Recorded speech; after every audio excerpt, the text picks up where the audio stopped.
My younger brother smirked right in the middle of the Christmas dinner. Today is a family celebration. Why are you even here? I am Casey O'Connor. That hit me the moment I stepped through the door.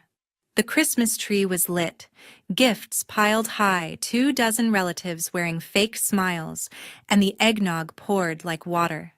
And there he stood, glass in hand, speaking loud enough for everyone in the room to hear. My 9-year-old daughter froze beside me, her tiny hand gripping mine until it hurt. Mom looked down at the floor. Dad took another sip and turned away. I didn't yell. I didn't make a scene. I looked at Brooklyn, smiled as calmly as I could, and said, "All right, sweetie, let's go." 5 minutes later, we were back in the car heater on full blast. While she buckled her seatbelt, I opened the Bank of America app, transferred the last $3,000 from our joint account, the one I'd contributed to for years, and hit close account. Balance zero. 30 minutes after leaving, their true faces began to show, and what happened next made them regret every word they had spoken. If you've ever been treated like the family ATM, hit like and subscribe. Trust me, you'll want to see how this ends. 15 minutes later, we were already halfway home, the Christmas lights on their street shrinking to tiny red and green dots in the mirror. By the time I turned into our quiet Irvine cul-de-sac and killed the engine, my phone had gone full meltdown. 37 missed calls, 22 from Tanner, 10 from Mom, 5 from Dad. I didn't need to listen to a single voicemail to know what had set them off. The first text from Tanner lit up the lock screen before I even unbuckled Brooklyn. "What the hell did you just do to the account?" I carried my daughter inside, locked the door behind us, and dropped my keys on the counter. Brooklyn hadn't let go of my hand since we left their house. She was still wearing the red velvet dress I'd ironed that morning, the one with the little white collar she picked out herself, because she wanted to look nice for Grandma. I sat on the couch. She climbed up beside me without a word. The phone kept buzzing against the coffee table like an angry hornet. Another text from Tanner, all caps, "Call me right now." I finally exhaled. 9 years. That's how long I'd been the family's personal bailout plan. It started back in 2016. Tanner was 24 and supposedly finally serious about community college. Every first of the month, I sent $1,200 straight to his account labeled tuition. He dropped out in the fall, re-enrolled in spring, dropped out again before summer. I only found out because a refund check showed up at Mom and Dad's house with his name on it. By then, the money was long spent, and he was already asking for the next semester. 2019 was the year the gambling got out of control. Online sports betting. $14,000 in the hole in less than 4 months. Debt collectors started calling my parents' landline at 2, 3 in the morning.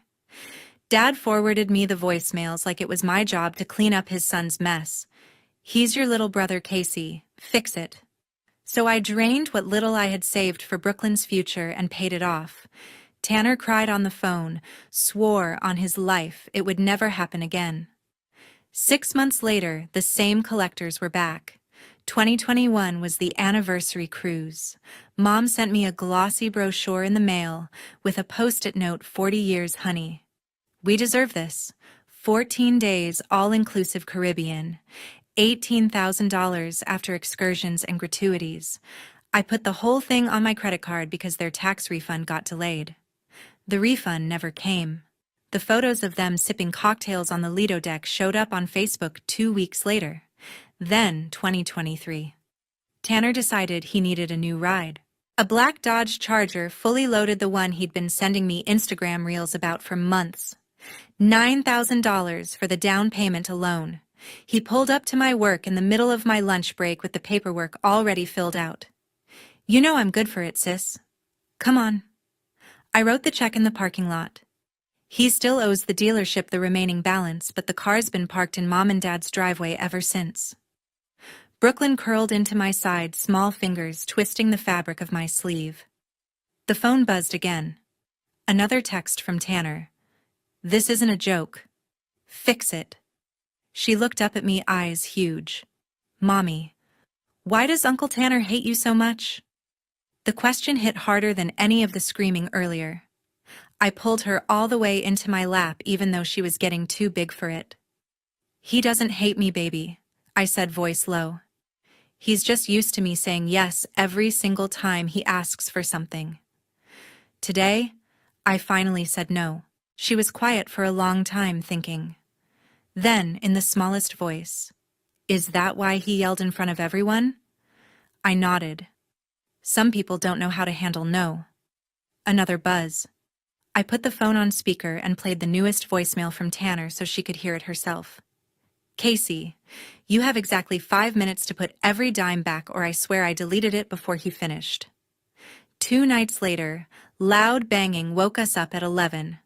I was out of bed before the second round started, adrenaline already flooding my chest. Brooklyn's scared whisper floated from the hallway. "Mommy, what's that?" I told her to stay upstairs and crept down in the dark. The banging came again, so hard the front windows shook in their frames. Through the peephole, I saw Tanner swaying on the porch jacket soaked in whiskey smell that leaked through the gap under the door. His eyes were bloodshot slits, hair-wild face flushed red and wet with sweat. I slid the chain on and opened the door 3 inches. "Go home, Tanner, now." He slammed both palms against the wood so hard the chain rattled.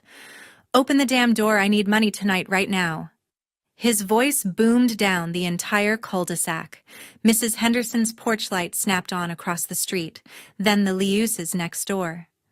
"You think you can just freeze the account and disappear?" he roared. $48,000, Casey? $48,000 in credit cards about to get shut off because you pulled your little Christmas stunt. He started pacing, boots stomping like he wanted to break the concrete. Capital One already locked my platinum card this morning. Chase left 3 voicemails threatening collections. American Express sent a certified letter 30 days or they report me to the bureaus. 48,000 total because I actually live a little Rolex on layaway. 4 full weekends in Vegas, bottle service at Omnia. That's how real men roll. Not sitting in this boring-ass house eating cereal for dinner. Brooklyn's small footsteps creaked on the stairs behind me. I turned and saw her halfway down, clutching her stuffed giraffe, lower lip trembling. Tanner spotted her and let out a harsh laugh. "Oh, perfect. Now the kid gets front row seats to watch her mom destroy the whole family." That was it. I pulled my phone from my pocket, dialed 911 and hit speaker before he could take another breath. 911, what is your emergency? Tanner's face went slack the instant he heard the voice. "I have an intoxicated man on my front porch refusing to leave." I said, perfectly calm. "He's screaming threats and disturbing the neighborhood." "Can you send an officer?" The operator asked for the address. I gave it clearly while staring straight at him. He took one stumbling step back. "You're seriously calling the cops on your own brother?" "You have maybe 3 minutes," I answered. The color drained from his cheeks. He looked left toward the empty street, then right, then back at me like he was waking up from a bad dream. Sirens were already faint in the distance. "This isn't over," he spat, but the fight had gone out of his voice. He turned, nearly tripped over the garden gnome, and staggered to his Charger parked crooked across 2 spaces. The engine roared. Taillights vanished around the corner just as the first patrol car rolled up 30 seconds later, lights flashing silent blue and red across the front of the house. I shut the door, locked. It slid the deadbolt and stood there breathing hard. Brooklyn was still frozen on the 3rd step, shaking so badly I could see it from 10 feet away. I opened my arms. She flew down the stairs and crashed into me, face buried in my stomach. Tiny sobs muffled against my shirt. I carried her back to bed, tucked her in tight, and sat on the edge until her breathing evened out. Then I sat there a lot longer. The following Saturday morning, a familiar silver truck pulled into my driveway. I was still in pajamas pouring coffee when the doorbell rang. Through the window, I saw Uncle Mark climbing out of his dusty F-150 with San Diego plates, 2 hours of freeway still clinging to the paint. He carried a small black box in one hand like it weighed 100 pounds. Brooklyn beat me to the door. "Uncle Mark." He lifted her into a quick bear hug, set her down gently, then looked at me with the same tired eyes I remembered from childhood. This wasn't a holiday drop-by. We sat at the kitchen table. Brooklyn disappeared into the living room with cartoons. Uncle Mark placed the box in front of me. A plain black 64-gigabyte USB drive. "I've been saving screenshots from the family group chat since 2012, he said, keeping his voice low. "Every single time money came up. Every single time they talked about you. I stayed quiet because he's my older brother and she's my sister-in-law, but after what happened Christmas Day, I couldn't look at myself in the mirror anymore." I plugged the drive into my laptop. One folder open 2012-2024, thousands of images organized by year. He took the trackpad and clicked the first one himself. Mom on a beach in Maui, giant sun hat, huge smile caption from March 2022, living the dream in Hawaii. Thank God Casey is still too stupid to stop sending money every month. Next, Tanner leaning against the black Charger parked in Mom and Dad's driveway. Thumbs up caption, "Big sis, still the best ATM in the state." Another dad forwarding a $2,000 Venmo request from Tanner with the message, "Tell your daughter to pay. She doesn't have a husband to tell her no anyway." I scrolled on my own. Hawaii again, 2019. Mom in a floral dress at a luau. Casey covered the whole trip again. Some people never learn. A thread from last year when I missed one transfer because Brooklyn needed emergency dental work. Mom wrote, "Guess the little bastard child thinks she can keep our money now." Tanner replied with a string of laughing emojis and, "Let her try, she'll cave." Then the one that made my throat close. A message from Dad dated exactly 3 years ago. "Casey is the family mistake. Single mom, no man, no future. If she disappeared tomorrow, nobody would even notice." Uncle Mark let the silence sit. Brooklyn's cartoon laughter floated in from the next room completely unaware. "I printed the worst 100 pages in order," he said. "Dates, timestamps, nothing added, nothing removed. It's all there raw." I closed the laptop lid. My hands were ice cold. Why now I managed. He rubbed the back of his neck exactly the way Dad does when he's cornered. "Because I'm 61 and I'm done pretending my brother isn't a leech. Because that little girl coloring in there deserves to grow up knowing her mom isn't the problem. And because if I keep my mouth shut one more day, I'm just as guilty as they are." He reached across the table and covered my shaking hand with his. "You were never the mistake, Casey. Never." We stayed like that until Brooklyn wandered in asking for apple juice. Uncle Mark poured it himself, ruffled her hair, then stood up to leave. "Keep the drive," he said at the door. "Make 3 copies. Back it up to the cloud. You're going to need every single screenshot." 9 days after Christmas, my phone rang at exactly 9 in the morning showing Bank of America fraud department. I was pouring Brooklyn a bowl of Cheerios when the call came through. I answered on speaker so I could keep stirring the milk. "This is Maria Gonzalez from the fraud prevention team. Am I speaking with Casey O'Connor?" "Yes, this is Casey." "We're contacting you regarding 3 separate credit card applications submitted using your personal information within the last 48 hours. All 3 were automatically declined by our system, but we need immediate verification." My spoon stopped midair. What kind of applications? Maria didn't miss a beat. Application 1. Chase Sapphire Reserve requested $15,000 credit limit. Application 2. American Express Gold Card no preset spending limit requested. Application 3. Capital One Venture X requested $20,000 limit. All 3 contained your full Social Security number, date of birth, and an address registered to you in 2018. "Did you submit any of these?" I set the bowl down hard enough that milk sloshed onto the counter. Brooklyn looked up, confused. "No," I said. "I didn't apply for anything." "That's exactly what triggered the alert," she replied.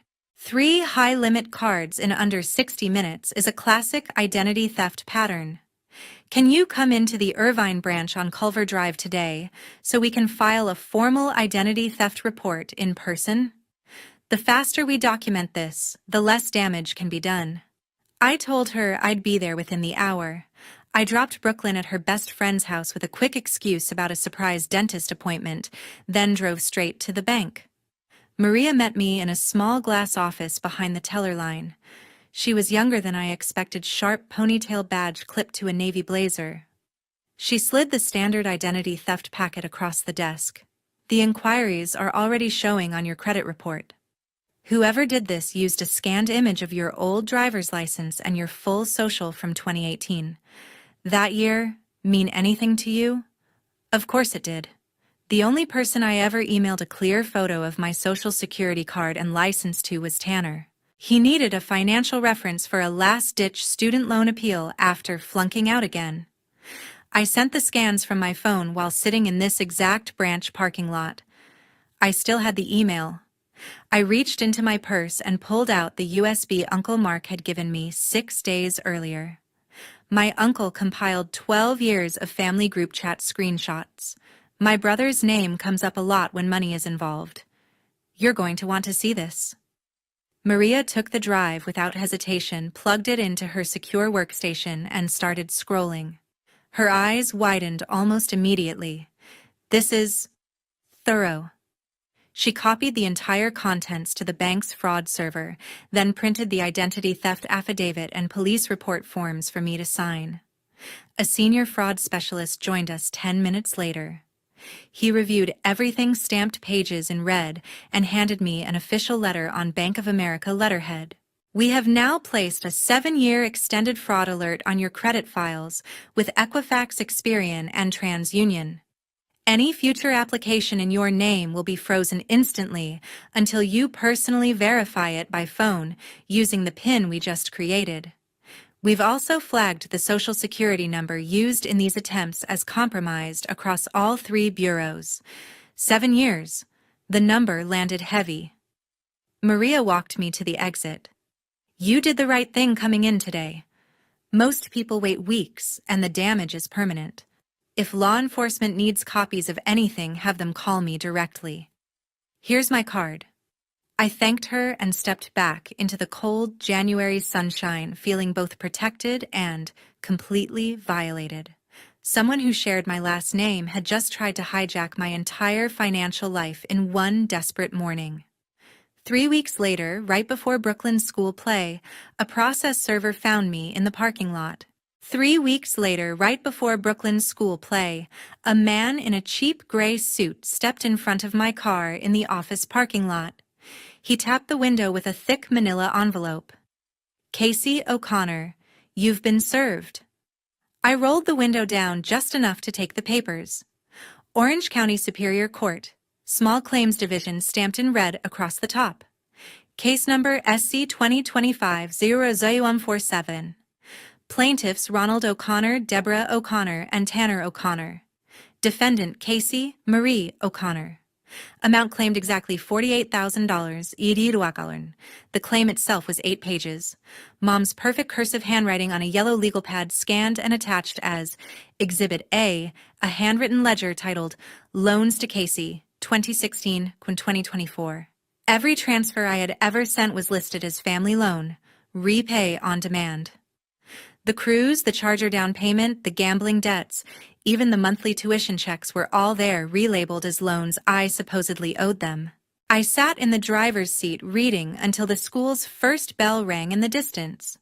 Then I called Sarah Park, the only small claims attorney I found with 5-star reviews and same-week availability. $2,200 retainer wired before close of business. Sarah met me the next morning in her Costa Mesa office. I brought 3 banker's boxes. She dumped everything on the conference table, 107 pages of bank statements, Zelle confirmations, Venmo histories, Apple Cash receipts, the full USB from Uncle Mark printed color screenshots of Mom's Hawaii albums with exact dates. Tanner's Vegas hotel folio from the Cosmopolitan showing $11 and $400 charged to the room. The fake Rolex purchase receipt from a gray market jeweler in downtown LA. Dad's Carnival cruise boarding passes with my credit card listed as payer. Sarah read the claim, once then laughed out loud. They actually think small claims has no discovery and no consequences. California still allows full evidence, and judges hate bullies. We're going to turn this into their worst financial decision ever. We worked every evening after Brooklyn went to bed. I printed everything in color, 3 hole punch tabbed and highlighted. Sarah wrote a 12-page response denying every loan allegation, attached my own 42-page exhibit list, and filed a counterclaim for intentional infliction of emotional distress, plus full attorney fees and court costs. We submitted everything to the court clerk on January 30th. The hearing date was set for March 3rd, 8:30 a.m., Department 12, Santa Ana. Mom texted that same night, "Drop the case, and we can still be family on your daughter's birthday." Tanner sent a voice note. "You're ruining everyone, you selfish bitch." Dad called once and left no message. I saved everyone. The night before the hearing, I laid out my clothes like I was going to a funeral: black blazer, black slacks, hair in a low bun. Sarah texted at 10 p.m. "Sleep. Tomorrow, we end this."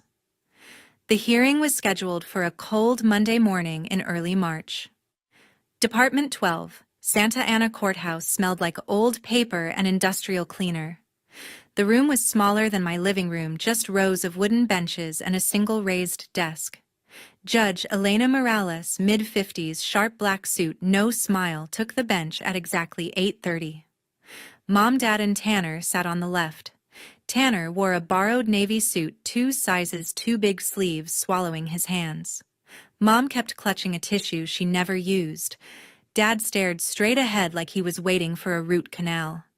Sarah and I sat on the right. My binder was 3 inches thick, color-coded tabs sticking out like a rainbow. The clerk called our case. Judge Morales didn't waste time. Plaintiffs claim $48,000 in family loans. Defendant denies and counterclaims harassment. Plaintiffs, you may begin. Dad stood first. His voice cracked on the second sentence. He read from Mom's yellow legal pad, repeating the same loans on demand story. When he got to the part about me refusing to honor family obligations, the judge held up a hand. "I've read the claim." "Sit down, sir." Tanner tried next. He started loud, saying I had always been the difficult one, and now I was trying to destroy the family. The judge cut him off at 90 seconds. "Mr. O'Connor, this is not a soap opera. Facts only." Sarah stood. "Your Honor, may I present defendant's evidence?" Judge Morales nodded once. Sarah handed up the binder.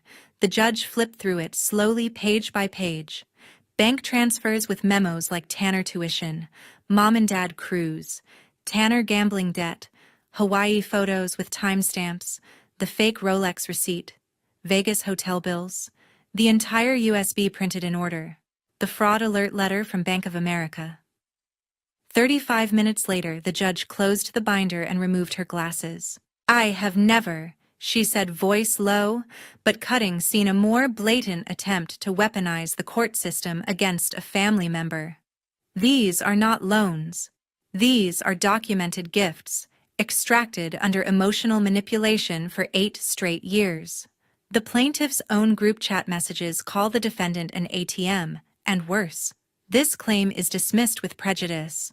Mom made a small choking sound. Judge Morales wasn't finished. Furthermore, the attempted identity theft documented on pages 87 through 102 is being referred to the Orange County District Attorney for criminal investigation. The court clerk will forward the file today. She turned to the plaintiffs. "You will pay defendant's filing fees of $400, court costs of $4,400, and full attorney fees of $2,200. Total judgment against plaintiff $7,000, due within 30 days. Tanner opened his mouth. The judge pointed her gavel at him. "One more word, and I add contempt." She then signed an order directing all 3 credit bureaus to attach a permanent notation to Tanner O'Connor's credit report: attempted identity theft. Court verified. That single line would follow him for at least 7 years. Dad's face went gray. Their mortgage payment, the one I used to cover every February when property taxes hit, had already been late since January. Without my transfers, they had missed February completely. I found out later the bank had already started the 90-day notice clock. The judge banged the gavel once. Case over. Sarah squeezed my hand as we walked out. Mom tried to catch my arm in the hallway. I stepped around her without breaking stride. 5 months after the judgment, the for sale sign went up in front of the house I grew up in. By August, the sign had changed to a bright red foreclosure auction banner stretched across the garage. The bank took possession of the Anaheim property on the 15th. I only knew because Uncle Mark texted me a photo of the moving truck pulling away with what little furniture they still owned. Tanner lost his job at the dealership the same week. His credit score had crashed to 478 after the court-ordered identity theft notation hit all 3 bureaus. The sales manager told him they couldn't have someone with active fraud flags selling cars that required financing. He was escorted out before lunch. One Thursday afternoon in late August, the doorbell rang while Brooklyn and I were making cookies. I opened it, expecting a package. A woman in her late 60s stood on the porch, silver hair in a neat bob, holding a large pastel gift box tied with purple ribbon. She looked so much like Dad it stole my breath for a second. "Casey," she asked softly.